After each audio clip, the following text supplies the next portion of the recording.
ಇನ್ನು ಬೆಂಗಳೂರಿನ victory theatre ವಿರುದ್ಧ ಕನ್ನಡ ಸಂಘಟನೆಗಳು ಆಕ್ರೋಶ ಹೊರಹಾಕಿವೆ. ಕಮಲ್ ಹಾಸನ್ ಪರ ನಿಂತಿದ್ದಂಥ ಥಿಯೇಟರ್ ವಿರುದ್ಧ ಆಕ್ರೋಶ.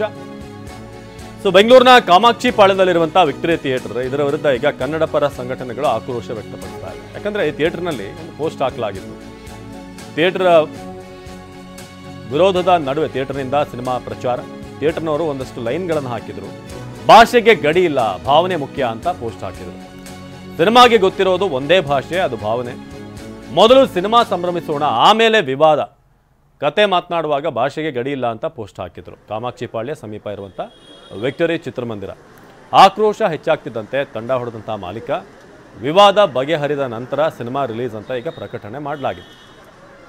ಇದು ಕಾಮಾಕ್ಷಿ ಪಾಳ್ಯದ ವಿಕ್ಟರಿ ಥಿಯೇಟರ್ ಏನಿದೆ, ಸಾಕಷ್ಟು ತಮಿಳು ಸಿನಿಮಾ ಇಲ್ಲಿ ರಿಲೀಸ್ ಆಗ್ತಾ ಇರುತ್ತೆ, ಸ್ಟಾರ್ಗಳ ಸಿನಿಮಾ, ಅಲ್ಲಿ ಪೋಸ್ಟ್ ಹಾಕಿದ್ರು ಅಂತ. ಬನ್ನಿ ಪ್ರವೀಣ್ ಶೆಟ್ಟರ್ ಈ ಬಗ್ಗೆ ಮಾತನಾಡಿದ್ರೆ ನೋಡೋಣ.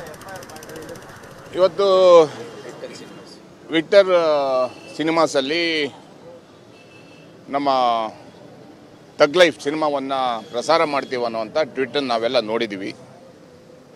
ಅದಾದಮೇಲೆ ಅದರ ಮಾಲೀಕರು ನಾರಾಯಣ ಸ್ವಾಮಿ ಅವರು ಕನ್ನಡದವರೇ ಆಗಿರೋದ್ರಿಂದ ಅವರು ಸಹ ನಾನು ಹಾಕಲ್ಲ ಅಂತೇಳಿ ಮತ್ತೆ ಕನ್ನಡದಲ್ಲೇ ಟ್ವಿಟನ್ನು ಮಾಡಿದ್ದಾರೆ. ಖುಷಿಯಾಗುತ್ತೆ. ಈ ಥಿಯೇಟ್ರ್ ಮಾಲೀಕರು ಸಹ ವಾಣಿಜ್ಯ ಮಂಡಳಿಯ ಸದಸ್ಯರಾಗಿರೋದ್ರಿಂದ ವಾಣಿಜ್ಯ ಮಂಡಳಿನೂ ಸಹ ಯಾವುದೇ ಕಾರಣಕ್ಕೆ ಬಿಡುಗಡೆ ಮಾಡಲ್ಲ ಅಂತ ಹೇಳಿದ ಮೇಲೆ ಮಾನ್ಯ ಸಚಿವರಾದಂಥ ಶಿವರಾಜ್ ತಂಗಡಿಯವರು ಸಹ ಈ ಸಿನಿಮಾ ಬಿಡಲಿಕ್ಕೆ ನಾವು ಅವಕಾಶವನ್ನು ಕೊಡಲ್ಲ, ಸರ್ಕಾರದಿಂದನೇ ತಡಿತೀವಿ ಅನ್ನುವಂಥ ಮಾತನ್ನು ಹೇಳಿದ್ದಾರೆ. ಮತ್ತು ಎಲ್ಲ ಕನ್ನಡ ಪರ ಸಂಘಟನೆಗಳು ಒಟ್ಟಿಗೆ ನಾವು ತೀರ್ಮಾನವನ್ನು ಮಾಡಿದ್ದೀವಿ. ಒಂದು ಪಕ್ಷ ಸಿನಿಮಾ ಬೆಂಗಳೂರಲ್ಲಿ ಬಂದು ಕ್ಷಮೆ ಕೇಳದೆ ಬಿಡುಗಡೆ ಆದರೆ ಬೆಂಗಳೂರು ಬಂದ್ ಸಹ ಆಗ್ಬೋದು. ಎಲ್ಲ ಕನ್ನಡಿಗರ ವಿರೋಧಕ್ಕೆ ವಿಕ್ಟರಿ ಥಿಯೇಟರ್ನವರು ತಂಡ ಹೊಡೆದಿದ್ದಾರೆ. ಈಗ ತಗ್ ಲೈಫ್ ಸಿನಿಮಾ ಬೆಂಬಲಿಸಿದ್ದ ವಿಕ್ಟರಿ ಥಿಯೇಟರ್ ಕನ್ನಡಿಗರೊಂದಿಗೆ ಮಾತನಾಡುವಂತೆ ಕಮಲ್ಗೆ ಒತ್ತಾಯ, ಈಗ ಒತ್ತಾಯ ಮಾಡ್ತಿದ್ದಾರೆ. ಪೋಸ್ಟ್ ಮೂಲಕ ಒತ್ತಾಯಿಸಿದಂಥ ವಿಕ್ಟರಿ ಥಿಯೇಟರ್ ಆರಂಭದಲ್ಲಿ ಒಂದಷ್ಟು ಶಾಂತಿ ಸೌಹಾರ್ದ ಮಾತುಗಳನ್ನು ಆಡಿದ್ರು. ಮಾತುಗಳಿಂದ ಪರ್ವತಗಳನ್ನೇ ಸರಿಸ್ಬೋದು, ನಿಮ್ಮ ಪ್ರೀತಿಯ ಕನ್ನಡಿಗರ ಜೊತೆ ಮಾತನಾಡಿ ಅಂತ ಈಗ ಸ್ವಲ್ಪ ಯೂಟರ್ನ್ ತಗೊಂಡಿದ್ದಾರೆ ವಿಕ್ಟರಿ ಥಿಯೇಟರ್ ಅವರು. ಎಲ್ಲ ಅಡೆತಡೆ ಕಹಿ ಘಟನೆಯನ್ನು ಸರಿಪಡಿಸಿ ಪೋಸ್ಟ್ ಮೂಲಕ ವಿಕ್ಟರಿ ಥಿಯೇಟರ್ನಿಂದ ಈಗ ಇನ್ನೊಂದು ಸ್ಪಷ್ಟನೆ ಬಂದಿದೆ. ಅಂದರೆ ನಮ್ಮ ನಿಲುವು ಇದು ಅಂತ.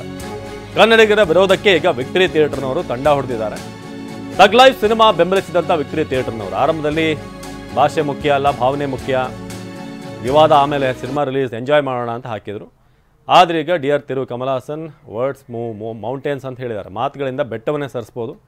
ಹಾಗಾಗಿ ನಿಮ್ಮ ಪ್ರೀತಿಯ ಕನ್ನಡಿಗರ ಜೊತೆಗೆ, ಸಹೋದರ ಸಹೋದರಿಯರ ಜೊತೆಗೆ ಮಾತನಾಡಿ ಸಿನಿಮಾ ಎಲ್ಲರನ್ನೂ ಕೂಡ ಒಂದು ಮಾಡುತ್ತೆ.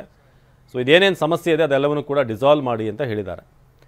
ಒಂದೇ ಹೃದಯ, ಒಂದೇ ಕನಸು, ಒಂದೇ ಭಾವನೆ ಅಂತ ಈಗ ವಿಕ್ಟರಿ ಸಿನಿಮಾ ಒಂದು ಪೋಸ್ಟನ್ನು ಚೇಂಜ್ ಮಾಡಿದೆ.